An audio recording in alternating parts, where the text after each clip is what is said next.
Good evening, everybody, and welcome to tonight's City Council meeting. I'll ask the clerk to call the roll. Mayor Petroselli. Present. Councilwoman Diamond. Present. Councilman Dawes. Here. I'll ask everybody to stand and we'll say the Pledge of Allegiance. I pledge allegiance to the flag of the United States of America and to the republic for which it stands, one nation, under God, indivisible, with liberty and justice for all.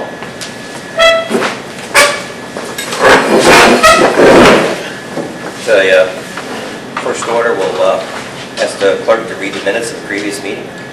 Mayor, I will make a motion that we dispense with the reading of the minutes of the October 20th meeting. I'll second that motion. Okay. Motion made and second. Call the roll, please. Councilman Dawes. In favor. Councilwoman Diamond. In favor? Mayor Petroselli. In favor. All right, we'll start with reports of officers and committees. All right, I'm going to talk just on two topics here. One, the city of Watervliet held a code enforcement roundtable yesterday with the city of Troy, city of Watervliet, city of Cohoes, and the city of Albany. We had members from each one of those districts that were heads of that department, and we discussed some of the complexities, some of the things that work, that don't work, the change in the code that we'll see tonight that Brian Kremer will present to us, but how we could work together in the future under the shared services auspice. City of Albany has some aggressive codes, more than what all the other municipalities had. We all agreed to get copies of those, look at that code, especially from the property management side, and all adopt them. We're looking at making sure that all our abutting properties have the same code, looking at the same code, with the idea that if we ever need help with code enforcement, there'll be people there at any municipality. The City of Albany has 26 code enforcers, Troy has 7, Cohoes has 3, we have 1.5. So with that, we all know that the test is not coming out until May of next year. We all know we're struggling trying to find people, but if we all work, and we're going to be meeting on this, whether it be monthly or bi-monthly, we all agreed to continue this service. We're going to invite Green Island in as well. But that was a very fruitful meeting, and everyone is all on board with working collaboratively in the future. So I'm excited for that. I know. And somebody saw the posting for, did we post for the code enforcement person? Yes, we Is did. that it? So someone, I thought. Yes. Actually, I was just talking to the mayor about that today. We have several code enforcement people. One that I already had vetted that doesn't meet the minimum qualifications. Just waiting to hear back on the other two to see, and we'll go forward from that point. So that's great. hopefully, we get someone there. And up on the board, as you can see up there, is I was asked to look at EV stations and solar as to what our projects are doing. Actually, I do have copies for you here.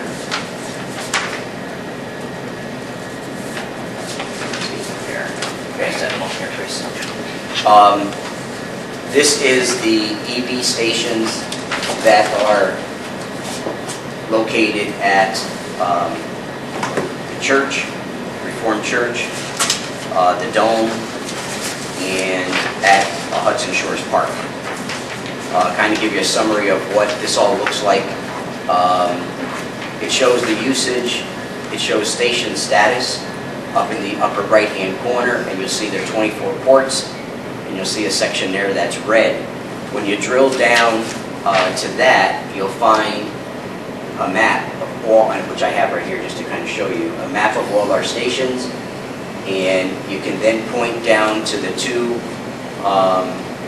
two areas of concern, and those happen to be one at the museum and one at the Dome.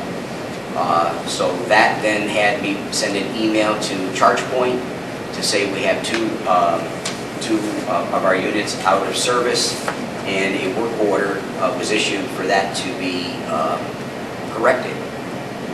can see some of the other things here that go forward, and it shows in 6-month increments. If you look down at the second line, you'll see sessions, and it takes the aggregate between June and November. In June, we had 93 sessions, which means someone came and hooked up to our system. We had our highest use in July, where 99 people came to use it. But you start to see what I'm hoping is not a trend. But August, September, October, the usages go down. 64 users, 55 users, 13, on down to 17 in November. Average session as being used is about 3 hours per unit, per car.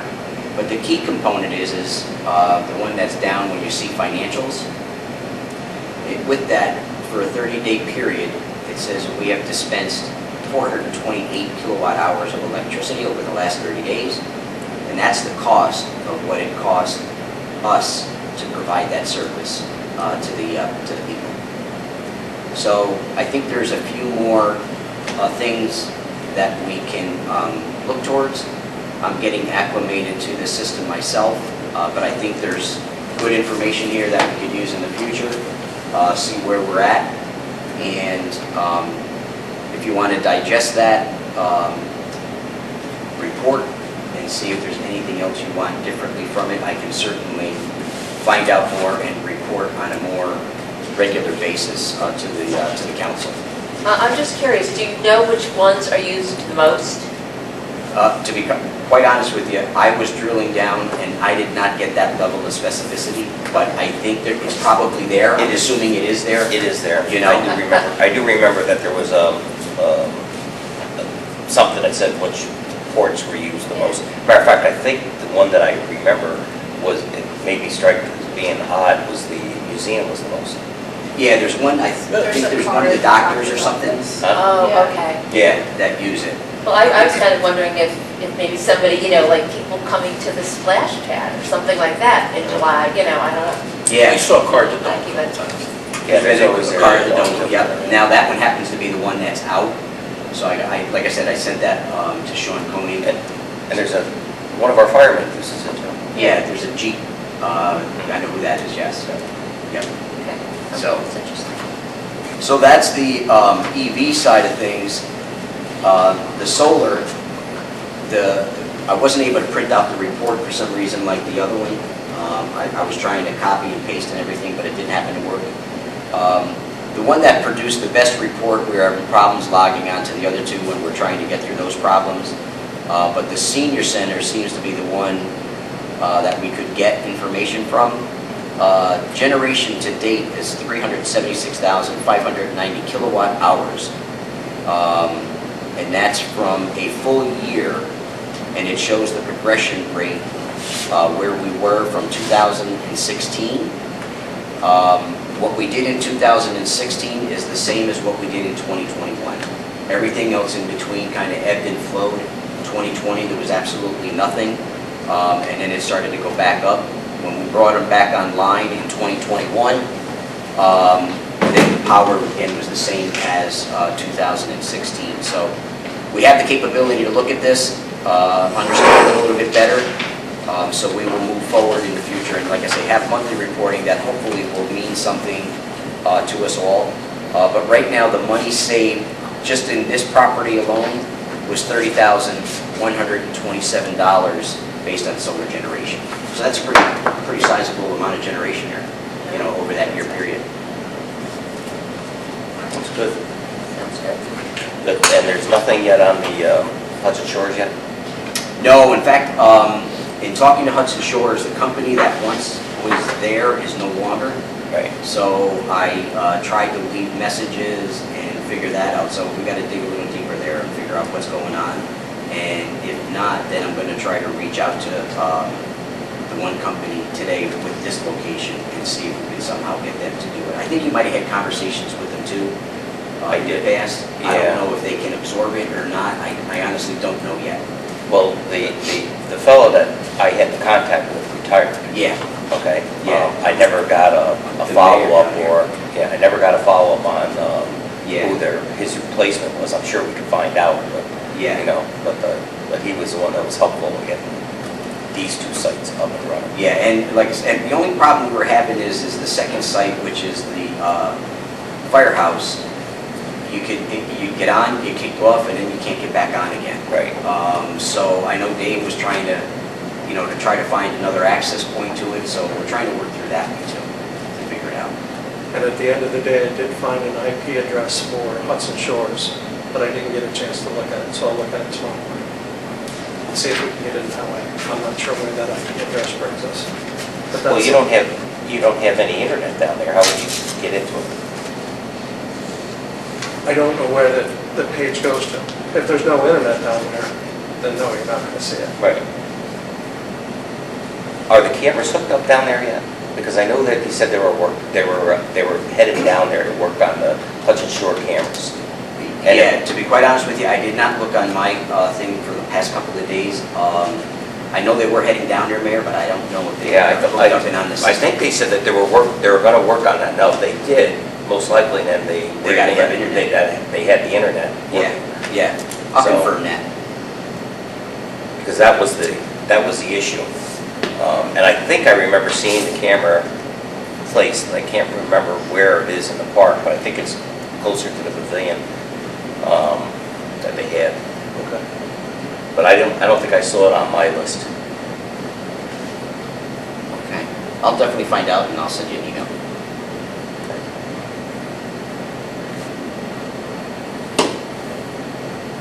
Well, as long as, all I'm asking for is that we keep on top of it. Because I definitely don't want to have what happened in previous years where it's been off for months and nobody knew that it was off. Yeah. And you can see if this was being generated, the dollars, it's worthwhile to keep it up, or why you can have it. Understood. Okay. Anything else? That'll do it. All right.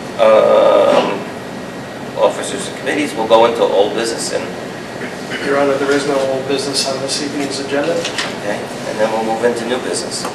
The first item under new business this evening is the presentation of the 2023 budget. Let me, you're going to relate to the board right now. Yeah, we'll relate, want me to direct it that way? You're fine, I'm just Okay. going to move the camera. Okay. I think So I'm gonna go on. it was I'll us. switch it over. There we go. I thought it was us.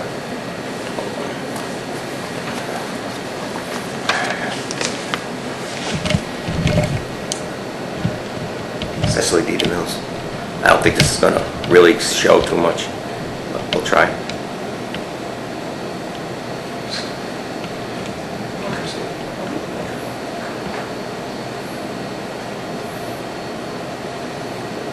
All set? I'm all set. This is our third budget presentation since I've been here as general manager. And this year's presentation, I want to make just a little different. I want to include Amanda Boston to talk about a little bit of the finance side of things, as she lives these numbers every single day. And I want to thank her and the council, as well as all the departments that helped me the 23 budget at what you'll see today. But typically, let's see, you don't really go forward until you realize where you were and what happened in the past. And bouncing back, companies and state agencies are still much slower than we'd like them to be. Our reimbursements are slow. One portion, in fact, was what it took for us to finally get a reimbursement from the bike path. We were holding back a payment on one of the contractors because we hadn't received state payments. Finally, we received that, and we were able to release that payment to the contractor, and with hopes to finally close the bike path. Agencies are hybrid offices, so it's hard to get people a lot, so again, it's putting a lot of time. We've experienced contract cancellations with a chemical company this year, which changed costs as we went because of lag time, lead times, and supply chains. extensions are starting to be granted on contracts, both pre-COVID that we hadn't finalized and ones coming out of COVID. 2022 was a very busy year. Several improvements were done throughout the city, several projects were carried forward. I listed just some of the ones that we took care of this year, some pretty big ones. You can start to see, and you'll continue to see, improvements to City Hall. We're about 3/4 of the way done. We had the splash pad, of course. We recently kicked off our own program for CDBG. We're finalizing the potential use for the future of the Dutch Reformed Church. Our lead line program is on to phase 2. We're into households now, and we're actually going to be going to phase 3 because we do have some money left over. So each will try to grab at least another 5 to 6 homes with the balance remaining from the first or the second application round. We're finalizing our tree and stump program. We had some money left on the table there as well, so we went out with another short RFP where we're gaining another 6. We gained 12 in the beginning, and we're actually able to go out and get another 6 more in the upcoming week. It was an interesting period for paving this year. We did 8,300 linear feet. It's about 1.5 miles of roadway. And in the city size, the way we sit, that's pretty substantial when it comes to that number. As we look to 2023, we plan to do some changes there, and I'll get to a slide to show you what we're looking at. Camera-wide system throughout the city for safety purposes. We finished a bridge study, and of course, from a safety perspective for our police officers, we included body cameras and a new ambulance for our fire department. Here's kind of some of the work that's been going on at City Hall, but that's just the outside of the buildings with the soffits, the gutters, and the windows. It included about 200 square feet of roof repairs, but it doesn't show what's going on the inside. And that was a new boiler system, and next year we're looking towards an air conditioning unit as well. We also, again, some equipment enhancements that we had throughout this year. 3 trucks were in the DPW. We did one last year, remember, in 2022, we did the big Ford. There are 2 twins that we got right there on the left-hand side, the Chevy trucks with the Salter and push plows. We're staying away from the E-plows on these bigger trucks. And one on the right is the Ford truck, or the Chevy truck that we got for the water plant. It's a box truck, so they can carry tools and not keep having to run back to the water plant for tools that they need, so they can carry to all the breaks. The lower portion there is the dingo with the snow blower. We just got that so we can do our sidewalks, do our water plant area. And that grid that you see there is Snowpath. Snowpath actually is one of the software systems that we can now track how our guys are doing out in the wintertime with snow, where we've cleaned, where we've salted. But then also we'll have use for this for the garbage trucks and the sweeper in the future. We just had those hooked up after signing a memorandum of understanding with our unions as to the use. And that program is now, as of tomorrow, I'll be getting trained on it and how we can look at it. And then we go forward from that point. We'll have that system out there. So it'll be ready for the first, hopefully, snowstorm we get, and how we could possibly redirect assets of our plows and so on throughout, see where one might be lagging and one might be ahead, and we could redirect some assets that way. There was a large commitment to our parks this year. You can see we had 2 playgrounds, 15th Street, Clinton Park, we had 2 playground systems. The docks being lowered out of the Hudson, or taken out of the Hudson this year. It's right there. We also included another school at Hudson Shores Park in our boathouse, and that was Emma Willard.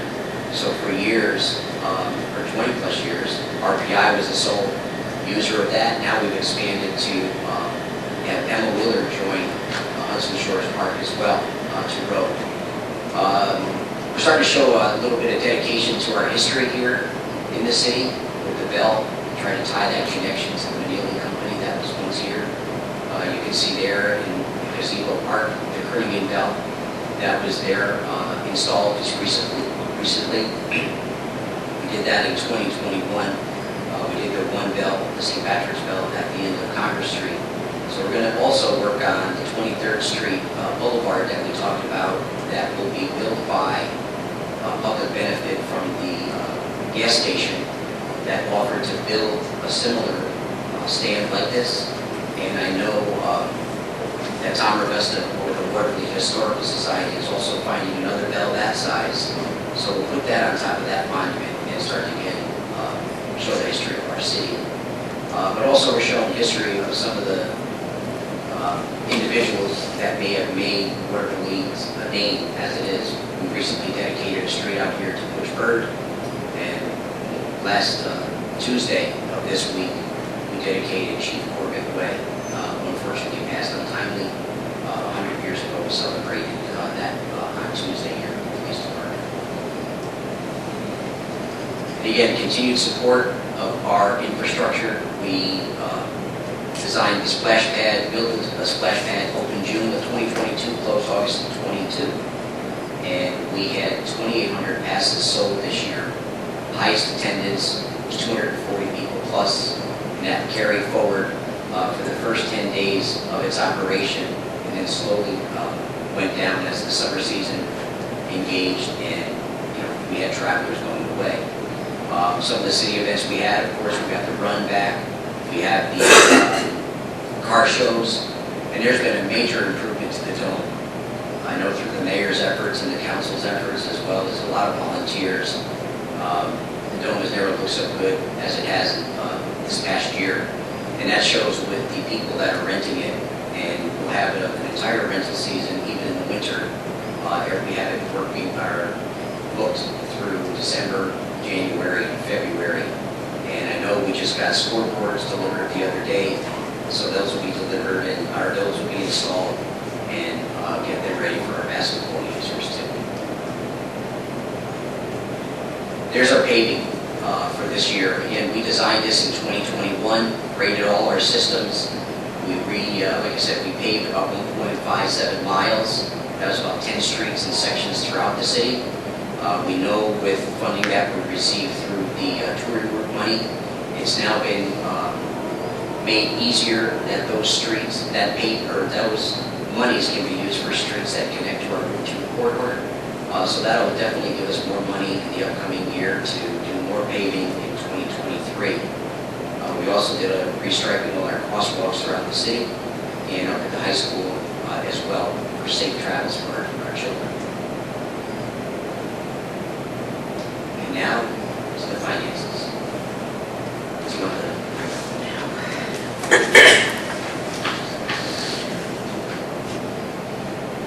So we've had budget workshops that began in August and ended in October. So this is just a 50,000 foot view of our budget, just kind of cliff notes. The council, you have copies of the proposed budget in front of you. So I'm just going to hit on the big changes from year over year. First being sales tax. So previously we have been pretty conservative in budgeting sales tax, especially considering COVID. So we were budgeting what could have been, but thankfully sales tax has been a lot higher than has been budgeted. So we are bringing that up to reflect our actual receipts. Court fees. Court is now back in session. During COVID, there was a big shutdown and there was a lag behind. So we're budgeting next year based off of ticket numbers that the police department has been issuing. And I believe this year, I think we're going to probably end at about 184,000 instead of 150. General services you're going to see is increased from 13,000 to 50,000. This is gas that we're getting reimbursed for from the school and the Housing Authority. As we all know, gas prices have gone through the roof, which was not the case last year when the budget was created. So we are increasing this number. You'll also see an increase in the expense line a little further down on the presentation. And then last big change on this screen is the unclassified revenues. This is dig permits mostly. We're all familiar with National Grid being all over the city of Watervliet. Unfortunately, when they pay us, they usually pay us behind where I can count it in the correct year. So I bill them usually in December, and sometimes we don't receive their checks until March or April. If I receive it after March 1st, I have to count that revenue in our next year. So I am anticipating that to be the case again in 2023. Next slide, please. Nope, more revenues.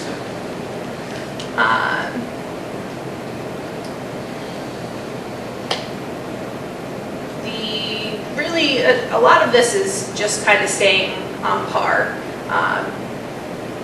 The big number you're going to see here is the increase in the DWI state funding. The police department has received a large traffic safety grant, so we will be hopefully collecting on that next year. So our projected revenues for 2023 is $7.5 million, not including any sales or any property tax. Next slide, please. Moving on to expenditures. Oh, actually, one more thing I wanted to say on the last revenue screen. You don't need to move it back, it's fine. I'll just mention it. There was a line for federal aid last year for 2022 that was related to the fire department and a FEMA grant that they had received to send some paramedics to school. This year for the 2023 budget, it's going to be for the domestic violence detective grant that the police department along with Equinox have secured. So we could add a 26th officer to our roster. Moving on to expenditures. Again, hitting large or just very different things. You're going to see the engineer line sticks out. This is a project manager position that we created for the 2023 budget. Most of that salary line is actually in the water and sewer funds because this position is going to be shared between all three of our operating funds, the water fund, the sewer fund, and the general fund. So you're only seeing a small portion of that salary here. As I mentioned, here's the reimbursable expenses increasing to $50,000 to match that revenue line.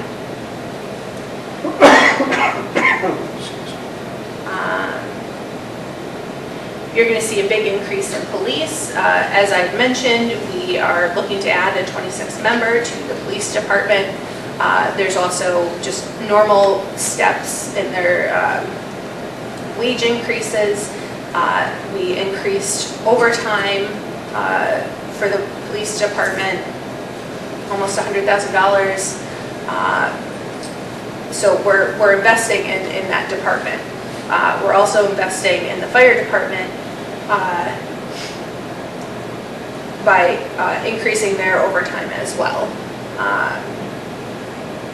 Next slide, please.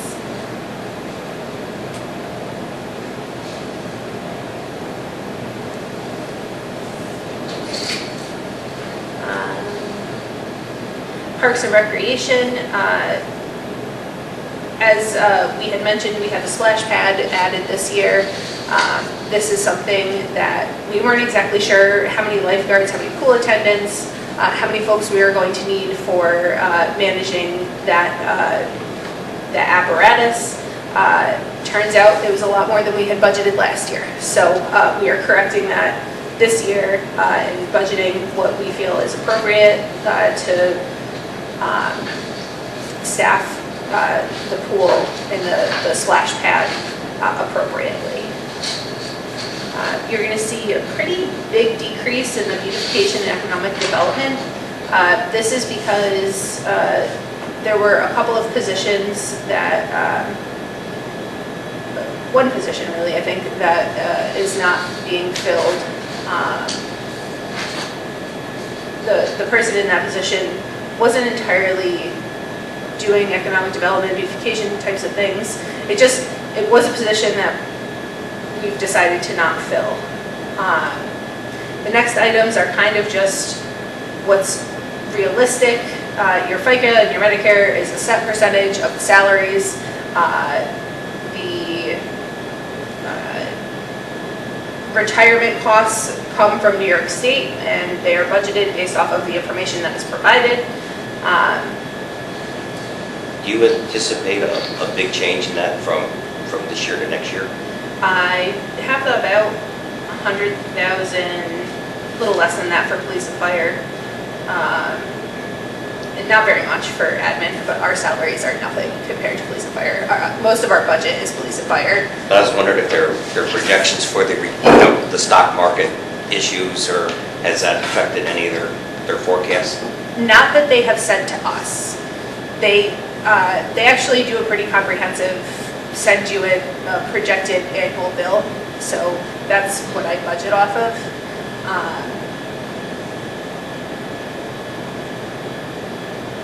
Could that number be increased? Certainly. Because that gets billed in February, right? So it's due in February, but we're going to be paying last year's Right. In February of this year. Okay.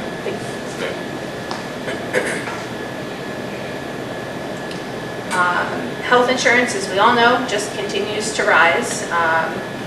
There's not a whole lot we can do about that.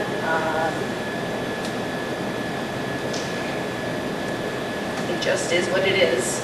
We did get numbers from our health insurance carrier on what the plans are going to cost next year. We did have a hiccup in retirement with the retired folks, as everyone is aware. But I think we've found a solution. And then our total expenditures for the year are $13,090,583. So this brings us to balancing our budget here. As I mentioned before, our revenues are the 7.5 million. So we need to raise 5.578 million in property tax. So what this actually results in, there we go, is a 0% tax increase for 2023. This is our second year in a row of 0% increases. We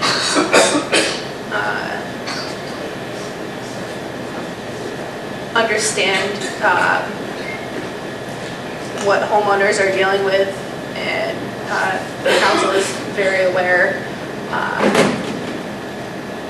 and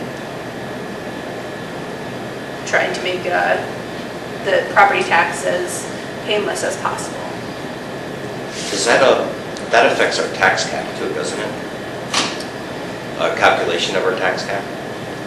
Yes. I can't tell you how at the moment. I don't know either. I know that there's a calculation of so many years or whatever it is, and it's an average or something that they do. Okay. So, as I said in the beginning, this is our second year 0% tax increase. And as I said earlier, you don't know where you can go unless you see where we've been. I think that the slides prior showed a lot of work that we did under a 0% tax cap. We're very frugal in our operations, and we continue to see that reflected in how we're doing with our rating and everything else. We're going to continue the same path and methods going forward. We know we'll see changes in our code enforcement, project manager hiring that's going to be more of an engineer background than in the past. Police department, we're bringing on, domestic violence investigator. We're going to commit, for lasting improvements to City Hall equipment and the future needs, labor, vehicles in our facilities. That commitment has been shown over the last 3 years. We're going to continue on that same path as we go forward. What didn't reflect in here, I know Amanda's been working also on a capital campaign as to capital plan as to what our replacement is going to be for vehicles. We hope to have that early part of 2023.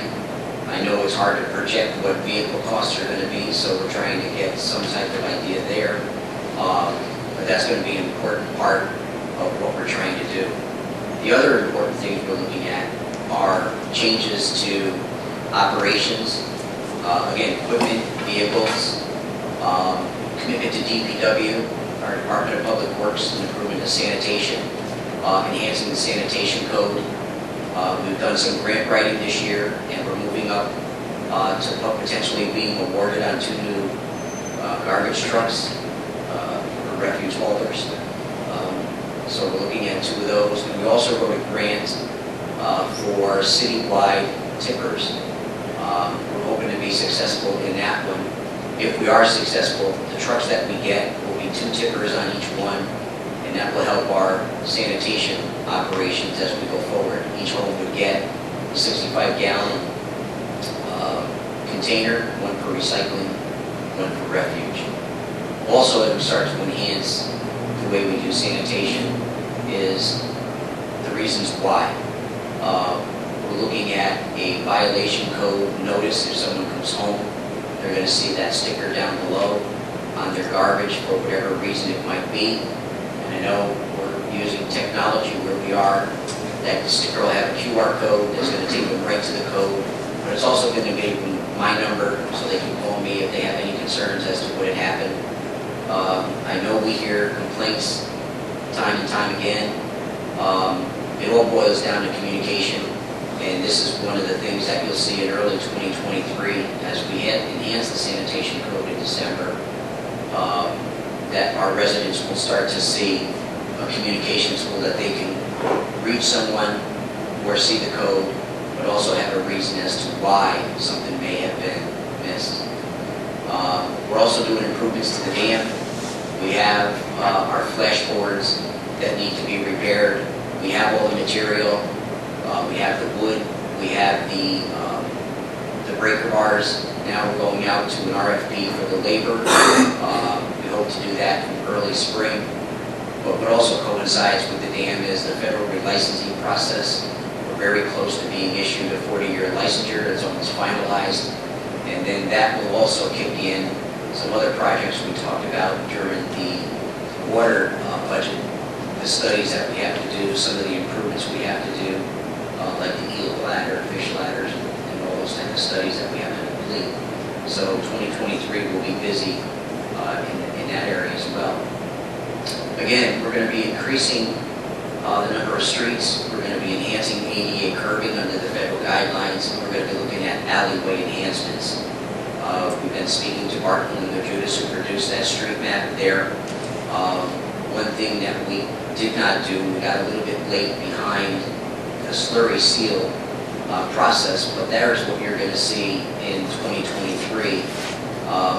Those will be the streets that might be identified as the 2s or the 3s that are somewhat, can gain more years with it.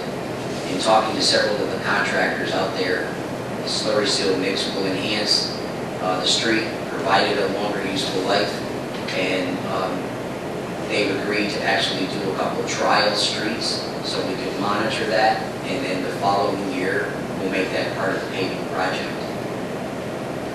And again, continued citywide improvements. We got the City Hall again, continuing there, lead line, phase 3, ADA curbing, increasing the number of streets, the sidewalk improvement program, which we're looking at, putting that together to have our sidewalks improved for our residents throughout the city. There'll be a revolving loan fund that we'll design and get that moving forward as well.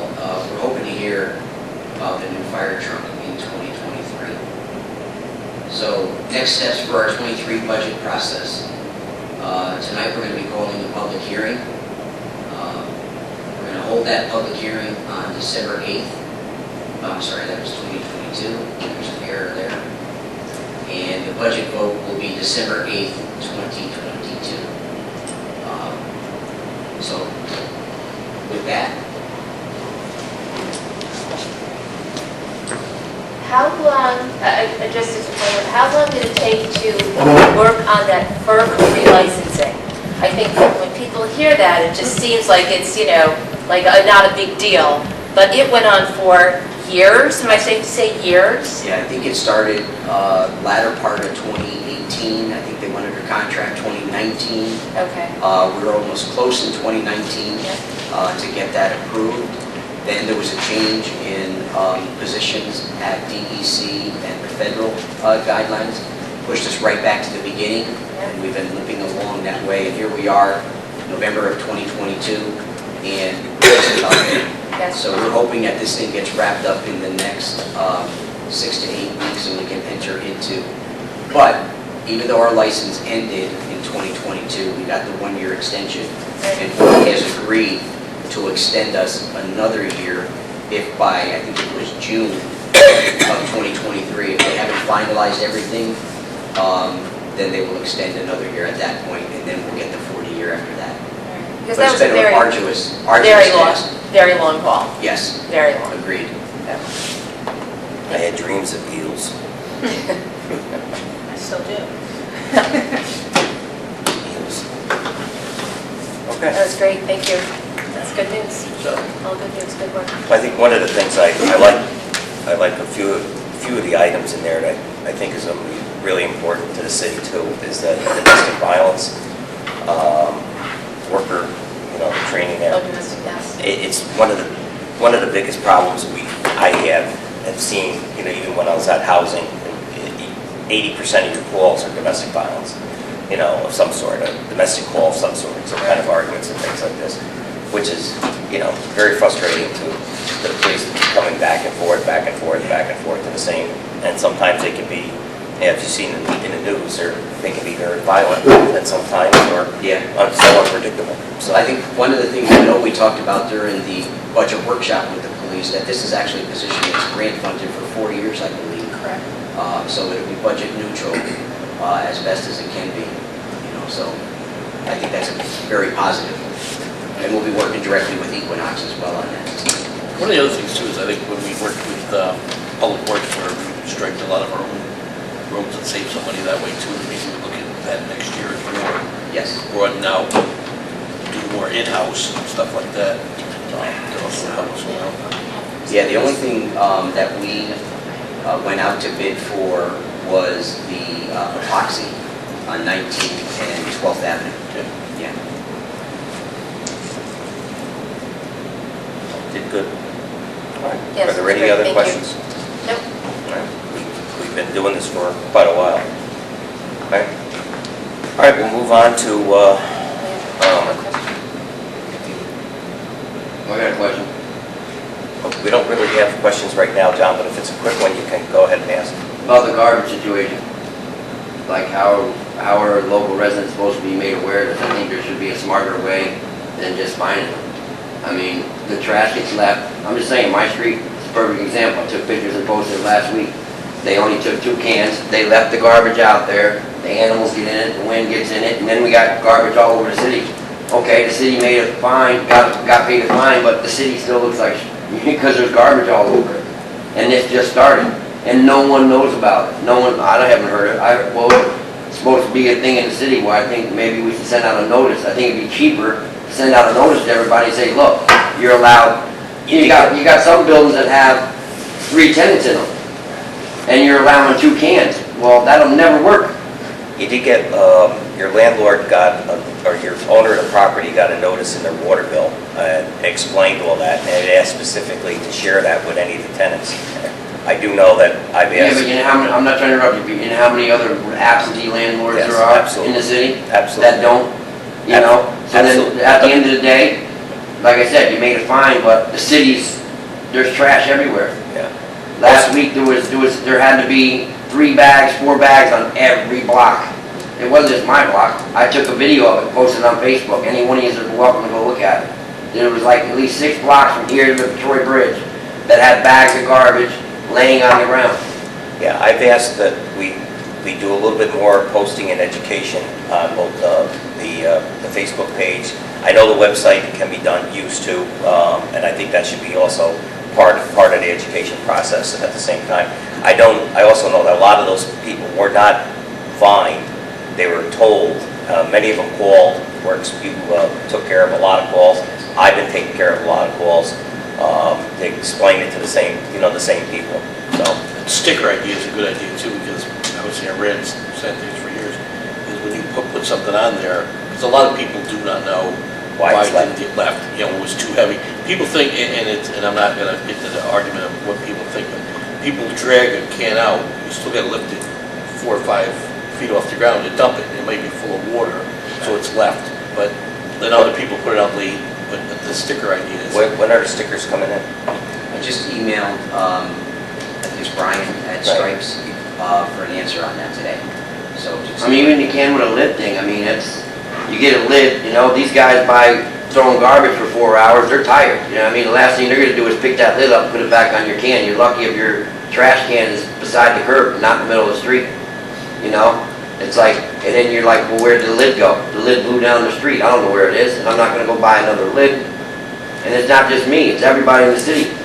And it's like the city solution is like, oh, well, let's just find them.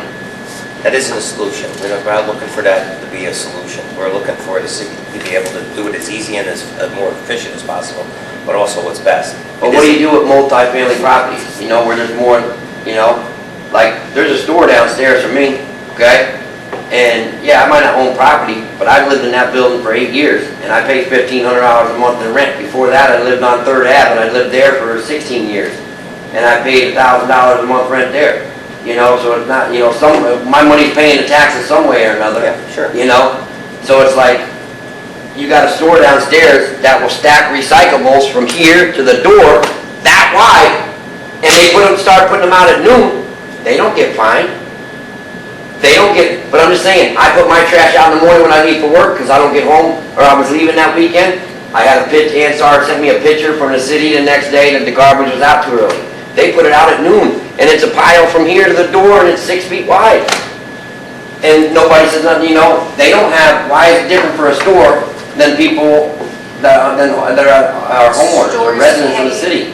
Stores pay per garbage can. They pay $150 for the first garbage can, then $100 for each garbage can after that. Then recycling is also $150 per can. Well, there's no can.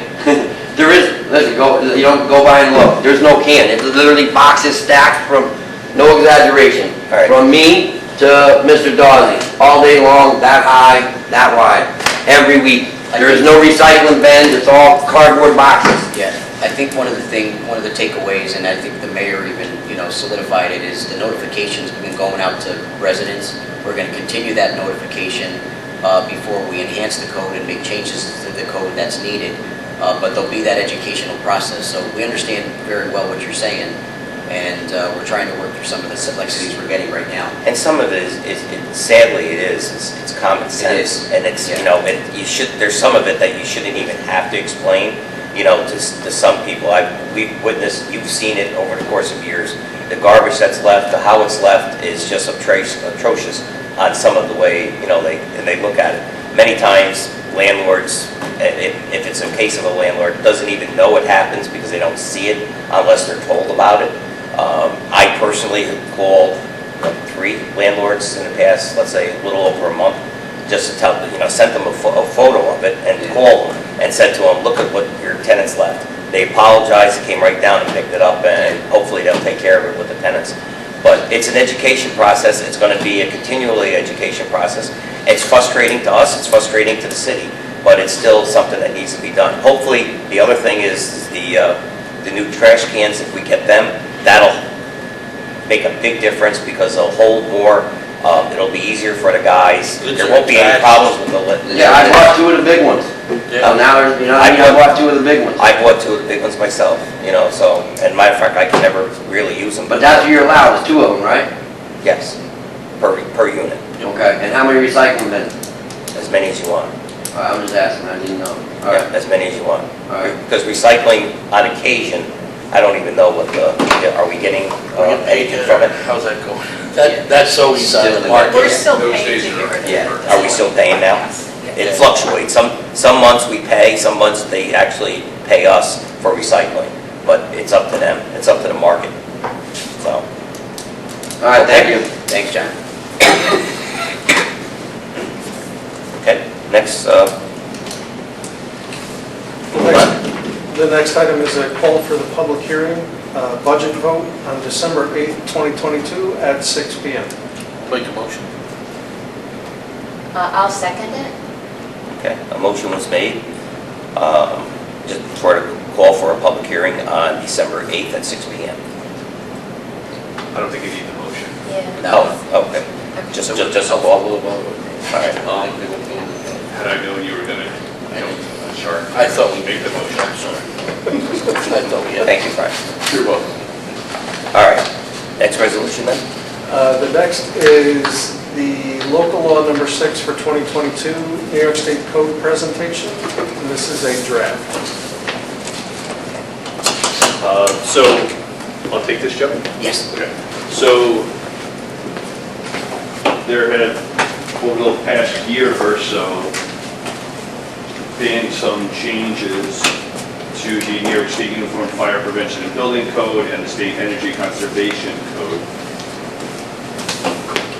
And the Secretary of State's office has issued a model local law for cities to adopt.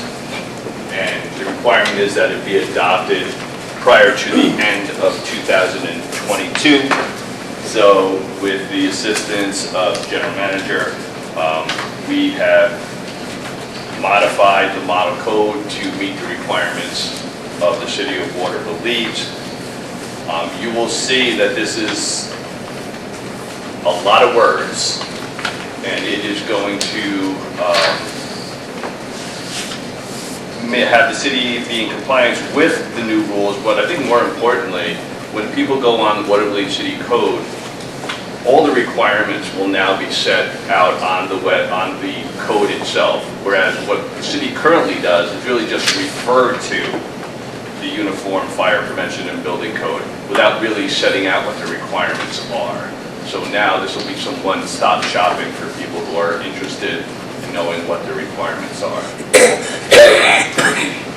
So it will require some education for the code people, because there are some changes in the requirements, but for the most part, it should be relatively consistent with what they're doing right now. And again, this is a model code, so it is approved by the state of New York. So we'll need to have a public hearing, and I believe the public hearing will be held on December 8th as well, to be followed hopefully by a vote passing the local law.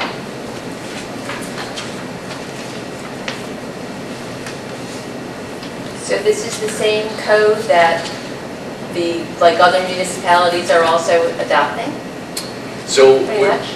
pretty much every community should be adopting either almost this exact thing or something extremely close to it, yes. Okay. Geez, that's great. They can't make it less without state approval, right? They can make it more stringent than the state code, but not less stringent, right? Not less, right? Okay.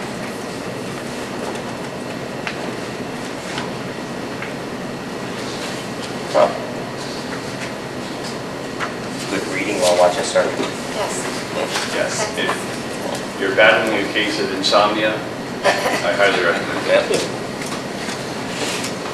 Good. Well, it's certainly a step in the right direction, Yes, it is. so. Okay. Thank you, Brian. Any other questions? Okay. Joe, anything? Nothing for me. Okay.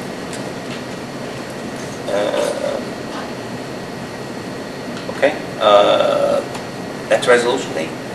The next is the call for the public hearing for local law number 6, which would be on December 8th, 2022 at 6 p.m. Okay.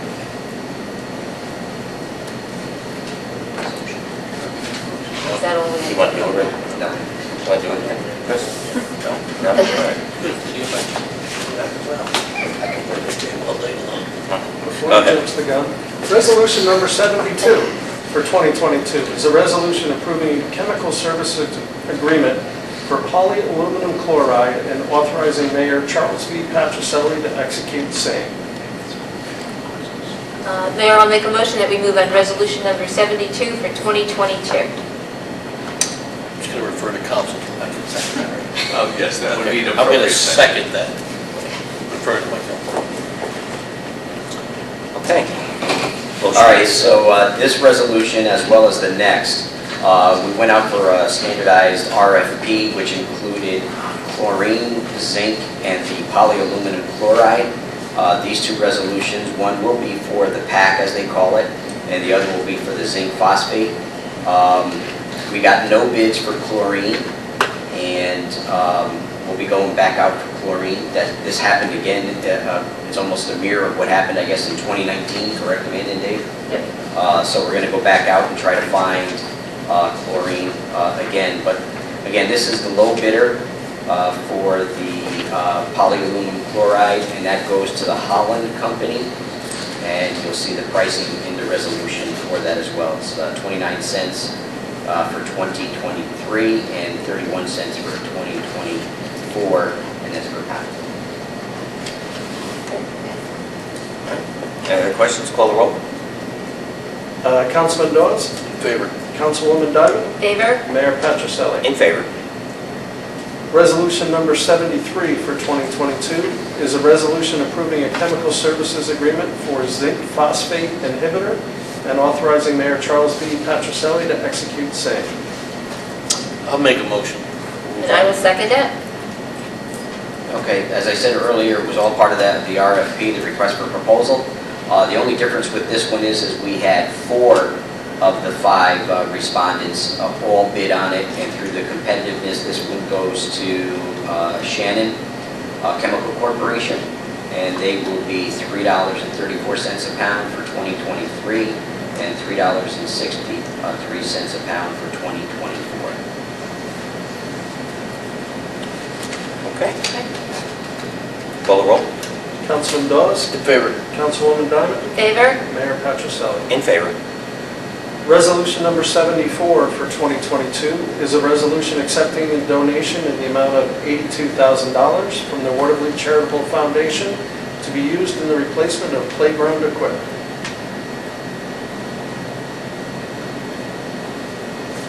And I'll make a motion that we move on resolution number 74 for 2022. I'll second that motion.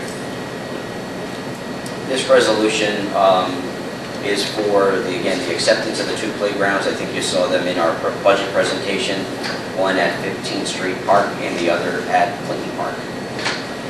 And actually, it's not even replacement, it's actually an addition. They didn't replace anything. They didn't take, I thought we took one away from Clinton. Well, that was a used, an old one, but yeah, that was an old thing. But yeah, the other ones were, they're actually additionals, but just a term of words. Okay, almost there. Councilman Dawes? In favor. Councilwoman Diamond? Favor? Mayor Patricelli? In favor. Resolution number 75 for 2022 is a resolution accepting a donation in the amount of $42,000 from the Watervliet Charitable Foundation to be used in the purchase and installation of playground equipment. I'll make a motion on resolution number 75. And I will second it. And this is, again, for the purchase and installation of a new playground at 7th Street Park. It's been ordered. I have no idea about delivery. Yeah, I'm assuming this is in early spring. I'm assuming so. but and there's still some work that needs to be done before that too, but it's good. Okay. Councilman Dawes, In favor. Councilwoman Diamond, In favor? Mayor Patricelli. In favor. Resolution number 76 for 2022 is a resolution awarding a contract for the replacement of a steam boiler at the water filtration and authorizing Mayor Charles V. Patricelli to execute all required documents regarding same. Mayor, I will make a motion that we move on resolution number 76 for 2022. I'll second that motion. So this one here is for the steam boiler replacement. It is for the water filtration plant. It goes to Kipper Plumbing. We only had one bid on the RFP that went out for that, produced by Weston and Sampson. The award bid for this is $48,250. They were the lowest responsible and the only bidder.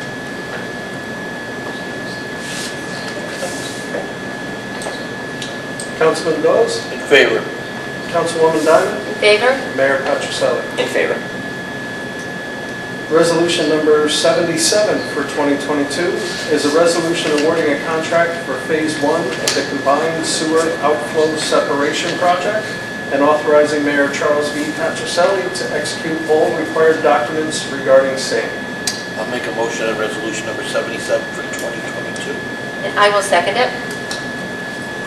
The final resolution for this evening is for the combined sewer outflow separation project. This is through funding that we got from EFC. There were 7 proposals received, so it was a very competitive bid and pretty close bid for the most part.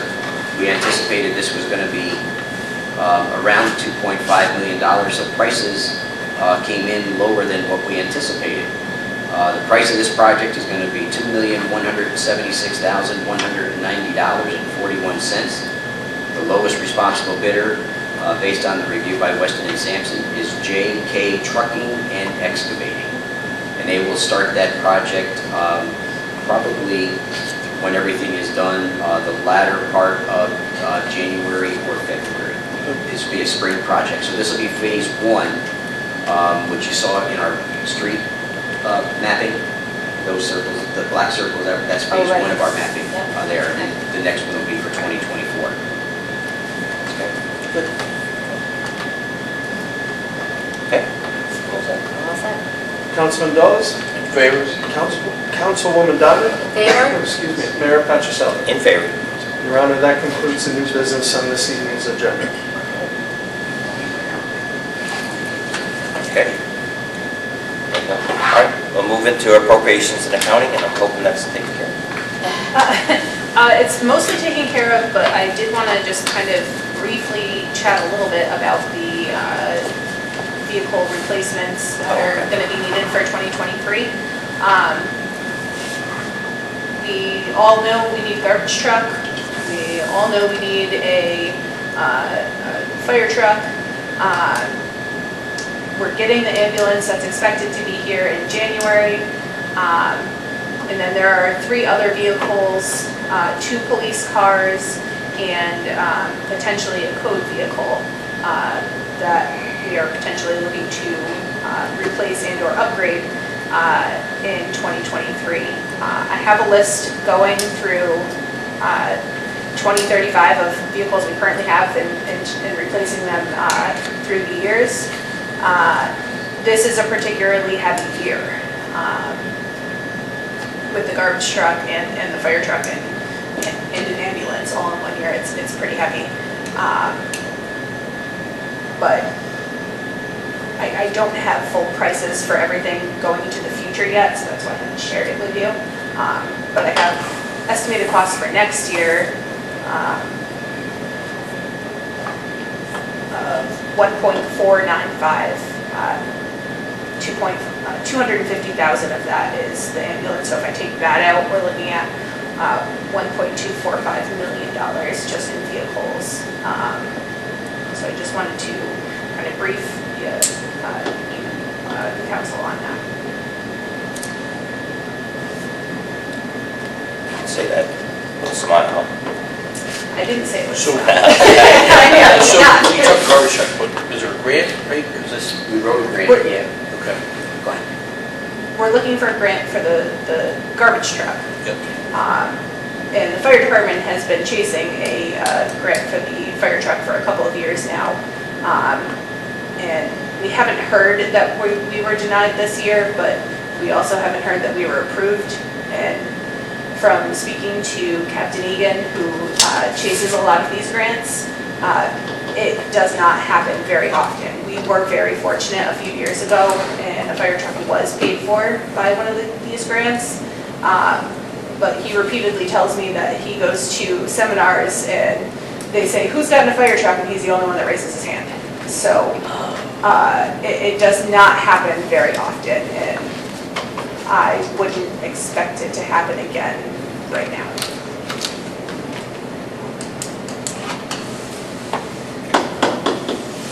And they're hugely expensive. Yes. Fire trucks are huge. That's the big ticket. It's about $800,000 is what I have earmarked at the moment. Okay. And the lead time for that is probably what, a year? 3 years. 3 years. 3 years. out. Wow.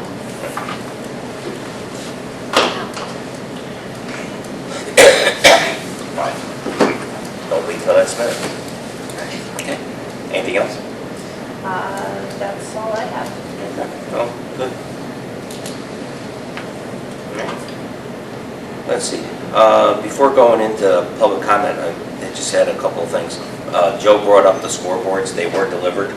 I've been in contact with the installer. We're expecting maybe the second week in December that they'll be installed. There's 3 of them. So I'll be working with the installer on that. On the next meeting will be December 8th, and at that time we're going to, let's say, acknowledge and honor or recognize Neil Breslin as our state senator, what he has done for the city of Watervliet. At that meeting, we hopefully be able to attend. The